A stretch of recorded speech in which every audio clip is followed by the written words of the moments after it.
Alright guys, we're back working on the blue Jeep. I know I was like wishy-washy with buying these, but I ended up buying them off eBay. They're kind of look about the same as the ones that I have on here, on the Comanche and on the Gold Jeep. Just that the ones on the Gold Jeep and the Comanche are Core 4x4 brand, and I was able to buy these two for a little less, I think, than the price of one nowadays. So I found these this other off-brand. I don't know who makes them, but I got them for like I don't know, it was like 160 something bucks, almost 170. So not too bad. So I'm gonna put these on here. I already went around and I got the old ones off. Didn't think I'd bother you guys with all that boring stuff, but I'm gonna inspect these bushings on top of the axle and see what I want to do. If I want to replace them, I probably will. They look kind of cracked a little bit, but they look kind of good too. So I might stick a bolt or a pry bar in there and kind of work it around and see what kind of play and give they have. I think I might have some new ones of those up in my spare parts cabinet, so I shouldn't have to buy any. But yeah, that's what we're gonna do, and we'll hopefully get this thing on the ground here pretty soon. I don't know if I'm gonna do it tonight. I've been kind of relaxing today because I've been pretty busy doing all the other stuff all the rest of the week, last week and everything, and didn't really take too much time off. But yeah, that's what we're doing, and I hope to get it on the ground here pretty soon. So I'll get back to it, and then I'll bring you guys back with what I decide to do with the bushings, and when I get these new control arms up in there. There'll be a lot of adjusting, so it'll probably be a while. So I'll see you guys after a bit. Alright guys, we're back. Yeah, I'm gonna replace those. I took a alignment bar and like stuck it up in the hole, and then I wiggled it around. It was just mushy. So I found these, and I'm pretty sure those are them. Some spare ones that I have. I actually have a whole nother box of these, and then one loose one floating around, which I thought I had a match for it too. So these are for those, and then I don't have to worry about any of the others because they have bushings in them already. So I'm gonna find my kit to push those out and get them out and get these in, and then move on to putting this thing back together and hopefully getting it on the ground and get the brake lines done. So I'll bring you back when we're farther along. Alright guys, we're back. I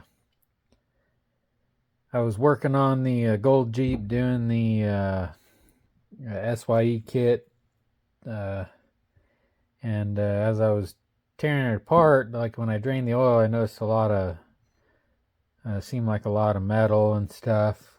So the magnet was pretty full, but after I popped everything off and got to looking, everything looked fine. And then I think I just so happened to notice this by chance. This is one of the shift fork, and I could only see it through that little sleeve that runs on the top of this. I could see that this was kind of wore out and melted, so I kind of moved it around and could see bare metal, so I popped it all out. And the little pads that are supposed to be on the ends and back here are all wore out, so I had to I went on eBay first. Well, I went on Amazon too. They didn't have anything that I knew that would work. They didn't really say if they would work, and then plus the shipping was going to take like till the middle of the month. I'm hoping to get it back together before, like by the end of next week, because then I gotta leave. I would like to take it, but I can always still drive the Ford, I guess. But so I found one though on eBay. It looked exactly like this. The pads were a lot better. I don't even know if they make replacement pads for these ones. I saw a style of them that they're supposed to be like a notch in here that they like slip up in, and then you slide them over that little coupler gear thing, and then I guess that holds them in. But I couldn't find any that like snap in, because there's holes right there and there that hold it together. So I couldn't find anything like that, but the one on eBay, from the pictures, the tabs looked pretty good, still pretty good. So I bought it. It's supposed to be here next week. And then I Googled it, and then was it Quadratec? I had one. Crown Automotive, so it looked a little bit different, but it had a nicer like pad. So I ordered that too, and it's supposed to get here next week. So whichever one of those two comes in first is the one that's going to get installed. And going back together should be easy. I have all the bolts and everything that are supposed to go on it marked and labeled. So tomorrow, because it's late, I'll clean all the parts though, and then just have it sitting there ready to be assembled, I guess. So yeah, it kind of sucks. That might be what my noise was. I don't know. So yeah, I'll get it back together. I didn't want to film all that stuff because there's plenty of videos on how to do it.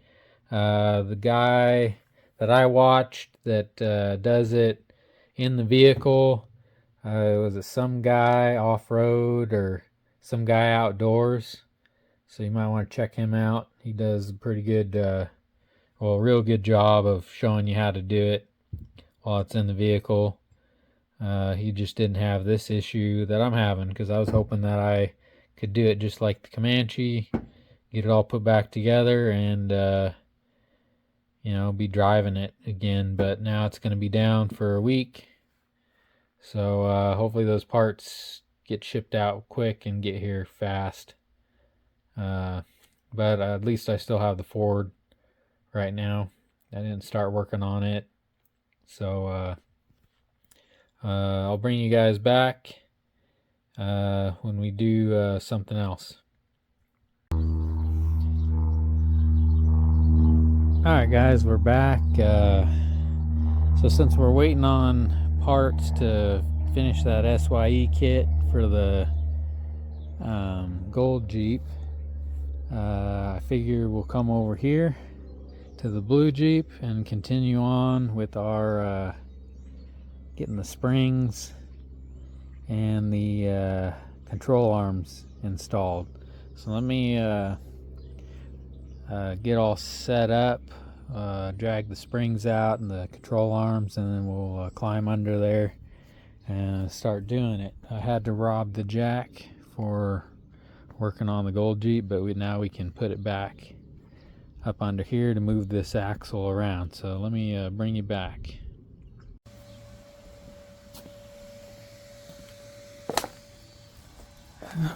Alright guys, came over to this side. I took the jack stand that I had under this side out, and I was able to manhandle that spring in there, which wasn't too bad. So now I'll go over and do the same thing, hopefully to the other side.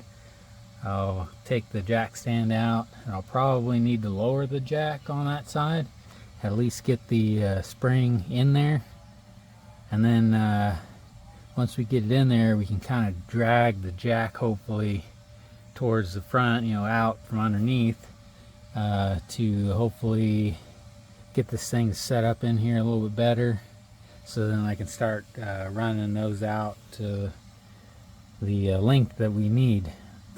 So I'll bring you back when we at least get, I at least get that spring in there and get it kind of set up to start working on those. So I'll see you guys after a bit.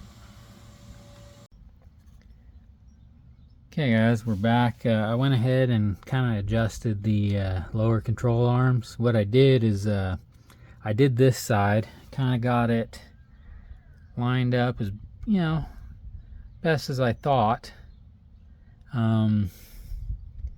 where it needs to be. This will come up, so I'm gonna keep that in mind because these might have to come out and get adjusted again. One thing that I noticed is that these bolts are a little too narrow for the inside of those bushings on these lower control arms. So I'm going to think about going and getting some new bolts. I still got to do the bushings up top. Now that it's kind of stable in there, maybe I can do them. So I'll get on those next before I start working on these. And how I kind of adjusted these is I did this side first, and then I took it out, and then I laid it like this over on the flatter concrete, and then I took the other one and set it up on top, and I just ran it out until I could match, I could see all the way down through the holes best I could to get them all lined up. I know that's not like perfect, but it was good enough. So yeah, we'll see. But I'll debate on whether I'm going to go get new bolts or not, and I will get those bushings out, and then I will bring you guys right back once I get the new ones in.